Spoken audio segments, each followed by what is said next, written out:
What's up, guys? My name is Miss Valdez. I'm going to show you two different methods that you could use.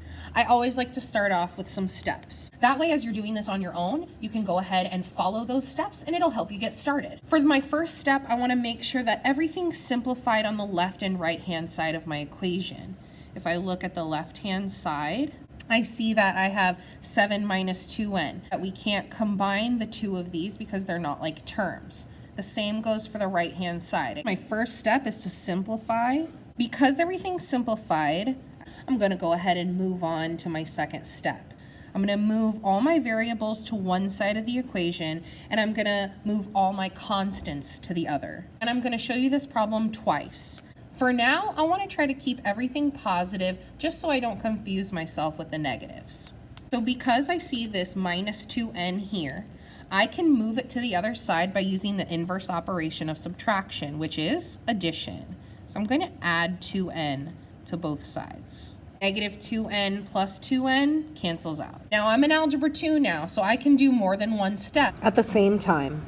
If I'm moving my n's to this side, then I need to move my constants to the other side. So I see this negative 14 or this minus 14. Negatives and minus signs are exactly the same. Don't let them confuse you. Oh, the inverse operation of subtraction is addition. So I'm going to add 14 to both sides of the equation so that I can get rid of this 14 on the right-hand side. Now all we need to do is simplify. 7 plus 14 is 21. Notice how I brought down the equal sign. 1n plus 2n is 3n. I have a one-step equation. My third step to use inverse operations to move any terms left or right. I also want to get the variable by itself. That's the goal of solving equations. We also call this isolate the variable. We'll call this step 4. I'm going to underline isolate because it is a good vocabulary word to start using. Isolate, get variable by itself. Here I've got one last step. I'm going to get rid of this 3 in front of the n if I'm trying to isolate the variable. This is 3 times n, so the inverse operation of multiplication is division. I can divide by 3 on both sides. This leaves me with 21 divided by 3 is 7 equals n. And there's my answer. I'm going to do this a different way, and you'll see that we still get the same exact answer. I'm going to subtract a 1n. Subtract a 1n. Bye-bye. So I will subtract 7. Bye-bye. Let's go ahead and simplify. Negative 2 minus 1 is negative 3n. If I have negative $2 in my bank account and I take out one more dollar, I now owe the bank $3. Negative 14 minus 7, I'm going to add these numbers together and keep them negative. Again, if I have negative $14 in my bank account and I spend 7 more, my bank account's going to say negative $21. I've still simplified everything on the left-hand side and the right-hand side. That was done. I've moved variables to one side and constants to the other. Variables, constants. I'm using inverse operations to move those terms left and right, and now I'm trying to get that variable by itself. So I'm going to go ahead and divide by negative 3, and I've got n equals a negative divided by a negative is a positive. 21 divided by 3 is 7. So notice we get the exact same answer, 7 equals n, or n equals 7. As I do this next problem, I'm going to go ahead and remember the steps that we just wrote.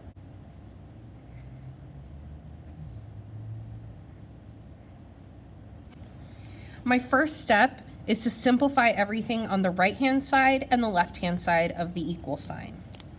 If I look on the left-hand side of the equal sign, I see that this 2 is sitting outside of parentheses. The distributive property, remember, means that I can multiply anything on the outside of this expression on the inside of this expression. 2 times 6 is going to give me 12. 2 times -4 is going to give me -8d. And I'm going to bring everything else down. So that is my step 1, simplifying everything on the right-hand side and the left-hand side of the equation. Notice that we can't combine like terms here because they're not like terms. I'm going to work on step 2, moving variables to one side and constants to the other. I'm going to try to keep my variables positive.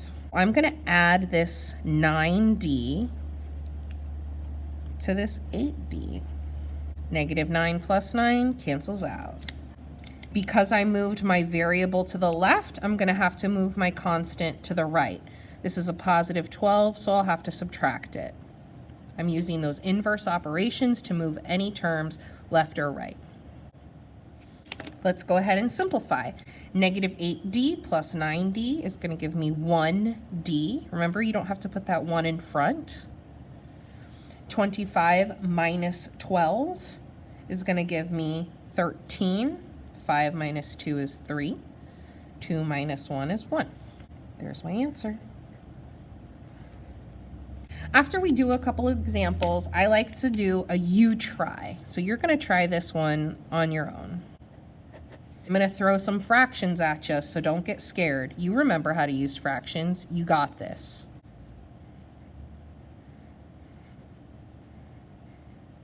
So this is very similar to this example number 2.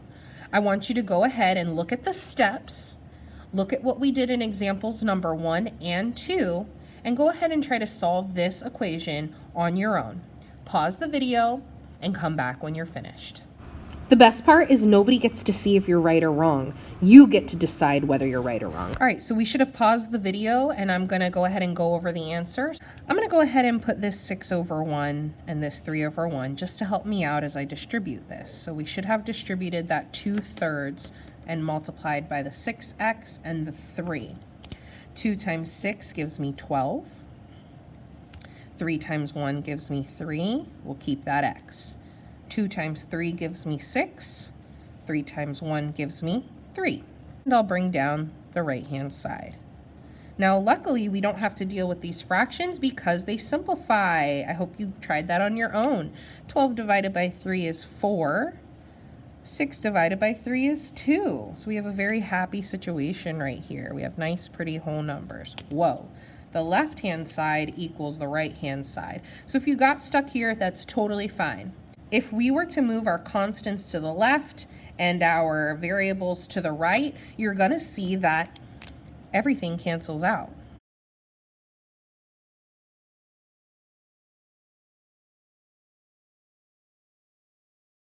So we have this answer, 0 equals 0. You might remember that when this happens, our solution is all real numbers. Not a hashtag, means numbers. I'm going to use this in a lot of my notes. Or you could say infinitely many solutions.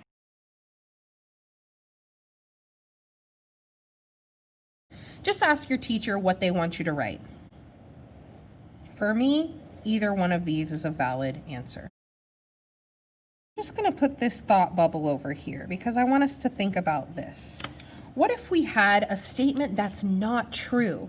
For example, what if everything canceled out except we got 0 equals 4? Now, this is not true. 0 is not equal to 4. If I have $0 and you have $4, we do not have equal amounts. This is not true.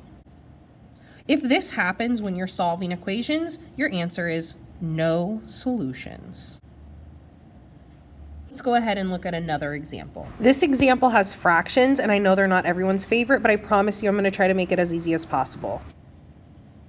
So I'm going to teach you how to get rid of these denominators immediately. I like to kill the fractions right away because I don't really like working with fractions if I don't have to. So the first thing that I'm going to do here, I'm going to multiply the entire equation by the LCD. If If you don't remember what the LCD is, that means the least common denominator. I like to take each denominator and write them separately. And I'm going to write the multiples of 3. In my head, I'm going to think 3 times 1 is 3. 3 times 2 is 6.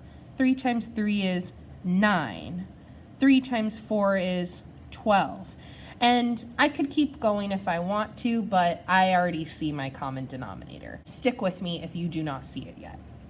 4 times 1 is 4. 4 times 2 is 8. 4 times 3 is 12.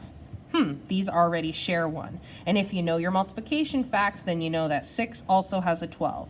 6 times 1 is 6. 6 times 2 is 12. Here's my least common denominator. Again, I'm multiplying the entire equation by the least common denominator. I'm going to put this right up here so that I can see it. I'm going to show you my method. 12 divided by 4 is going to give me 3. The numerator doesn't change. Leave that as 3t. I'm going to do that same process again. 12 divided by 6 is 2. Leave what's in here. One more time. 12 divided by 3. I'm going to cross this one out now. 12 divided by 3 is 4. Leave your 2t. Notice how we don't have any more denominators. Yay! We're going to go ahead and go back to our original steps. First step is to simplify everything on the left and everything on the right. 3 times 3 is 9t, minus 2 times 5 is 10, equals 4 times 2 is 8t. Second step would be to move variables to one side and whole numbers or constants to the other side. I'm going to go ahead and move my 9t over, even though it'll make that negative. Negative 10 equals 8 minus 9 is negative 1t. Now, don't get too crazy. We need to finish this. That t is not by itself. There's a negative 1 in front. We need to isolate that variable by dividing by negative 1. Goodbye, negative sign. It's been real, it's been fun, but it ain't been real fun. T equals 10. You've just seen this example. We'll go ahead and do our last U-try for today's lesson.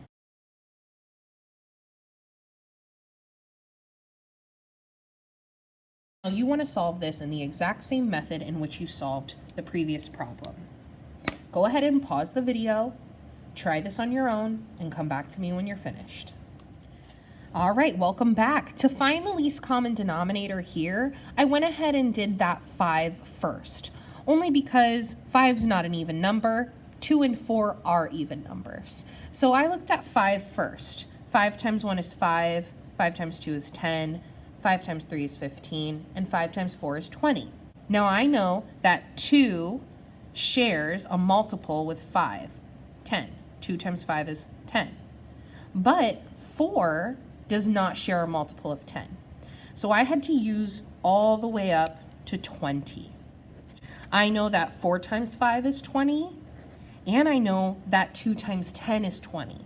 So my least common denominator here is 20. I multiply the entire equation by that least common denominator of 20. 20 divided by 2 is 10. 20 divided by 4 is 5. Keep that 3. Again, 20 divided by 5 is 4.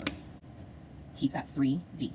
Yay! No more fractions. Following the rest of my steps, simplify everything on the left-hand side and the right-hand side.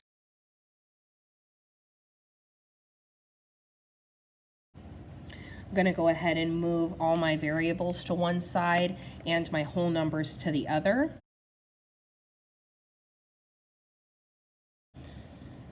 Bring everything down and simplify. Isolate that variable.